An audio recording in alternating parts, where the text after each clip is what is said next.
Dans cet exemple, la déformation est générée à partir d'un scan 3D issu d'une pièce réelle.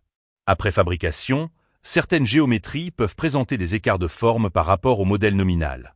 Ces différences sont souvent liées aux contraintes du procédé de fabrication, notamment au phénomène de retour élastique. Les données de numérisation permettent de visualiser précisément ces écarts et d'identifier les zones nécessitant une correction. Visimorphing exploite ensuite ces informations pour calculer une déformation adaptée à la géométrie d'origine. Les déplacements observés sur la pièce réelle sont ainsi transférés au modèle numérique de manière contrôlée. Cette approche permet de rapprocher rapidement la géométrie théorique du comportement réel de la pièce produite. La déformation obtenue peut alors être utilisée pour corriger un modèle existant, optimiser une conception ou générer une compensation destinée à l'outillage de fabrication.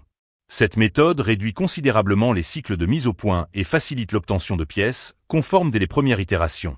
Cette exploitation directe des données réelles permet également de mieux comprendre le comportement de la pièce après fabrication. Les corrections ne sont plus basées uniquement sur l'expérience, mais sur des écarts mesurés et exploitables directement dans l'environnement CAO. Visimorphing constitue ainsi un lien efficace entre les données de mesure issues du terrain et les modèles numériques utilisés en conception et en industrialisation.